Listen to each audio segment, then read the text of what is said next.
কেউ মারা গেলে 4 দিন বা 40 দিন হুজুরকে টাকা দিয়ে কোরআন খতম করা কি জায়েজ? প্রথম কথা হচ্ছে 4 দিন বা 40 দিনের কোনো খতমের অনুষ্ঠান ইসলামে নেই। ইন্না লিল্লাহি ওয়া ইন্না ইলাইহি রাজিউন।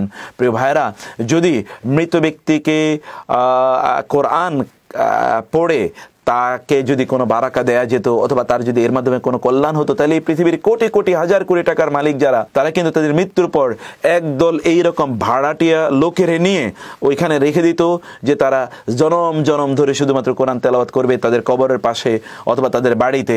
এর মাধ্যমে তারা জান্নাতুল ফেরদাউসে চলে যেত।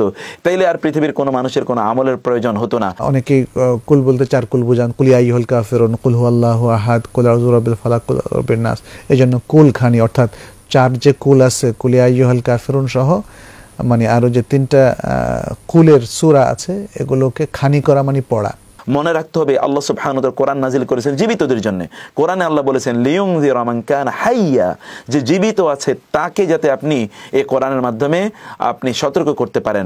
মৃত ব্যক্তির সামনে কোরআন পড়লে কিয়ামত পর্যন্ত কোরআন পড়লে কোনো লাভ হবে না, কোনো কল্যাণ হবে না। এগুলো বিদআত, এবং এই ধরনের কোনো অনুষ্ঠান 4 দিন হোক, 3 দিন হোক, 40 দিন হোক, এগুলো আসলে ইসলামের নিষিদ্ধ।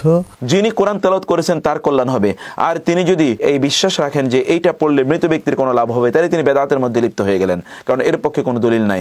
আপনার রাসূলুল্লাহ সাল্লাল্লাহু আলাইহি ওয়াসাল্লাম বা সাহাবায়ে কেরামের কবরের পাশে গিয়ে কেউ কোরআন তেলাওয়াত করছে, যদি এইটা কোনো হতো, তাহলে মুসলমানরা কোটি কোটি মুসলমান রাসূলের কবরের পাশে বসে তারা লাইন ধরে তারা কোরআন তেলাওয়াত করতো। এর মধ্যে কোনো বারাকা নাই। যেই ব্যক্তি জীবনে নিজে কোনোদিন কোরআন পড়েনি, তাকে আপনি কোরআন মরার পর কোরআন শুনে তাকে লাভ হবে কি? বরং এগুলো কোনো কালেই কোনো মুসলিম সমাজে ছিল না।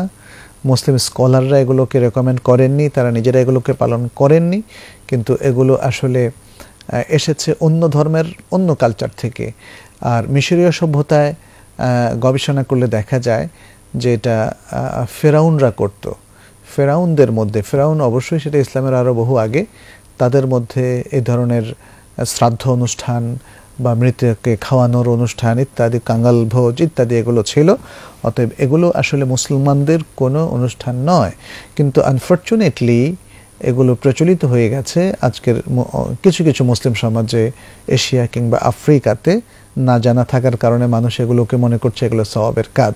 যেহেতু এগুলো ইসলামে রেকমেন্ডেড না, অতএব এগুলো সওয়াবের কাজ নয়। মানুষ মারা গেলে তার আমলের দরজা বন্ধ হয়ে যায়। ইল্লা মিন সালাসা, 3টি মাত্র বাকি থাকে। এর মধ্যে একটি হচ্ছে তার উত্তরসূরি যারা হবে তারা যদি তার জন্য দোয়া করে। মৃতদের জন্য দোয়া করুন। এই জাতীয় বেদাতের মধ্যে আপনারা লিপ্ত হয়ে যাবেন না, এগুলো করে কোনো কাজ নাই।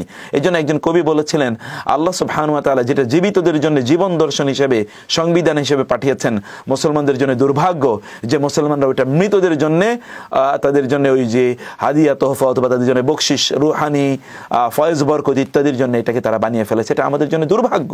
আত্মীয় স্বজন যদি এ ধরনের অনুষ্ঠান করেন, তাহলে তাদেরকে সুন্দরভাবে নসিহত করতে হবে এবং বলতে হবে যে ভাই, আপনি কুলখানি করে এত টাকা ব্যয় করবেন, তার চাইতে আপনি শরীয়তসম্মত কোনো একটা আমল করুন, কোথাও দান করুন, কোনো এতিমখানায় দিন, অথবা কোনো গরিব সন্তানকে বা ছাত্রদেরকে স্কলারশিপ দিন। আরেকটাও জিনিস বলা যেতে পারে যে আপনারা যদি এই বেদাতি অনুষ্ঠানগুলো করেন, দয়া করে আমাদেরকে আহ্বান করবেন না। আমরা বেদাতি অনুষ্ঠানে আসতে পারবো না, বরং আপনার শরীয়তসম্মত অনুষ্ঠানে শুধু আমরা আসবো।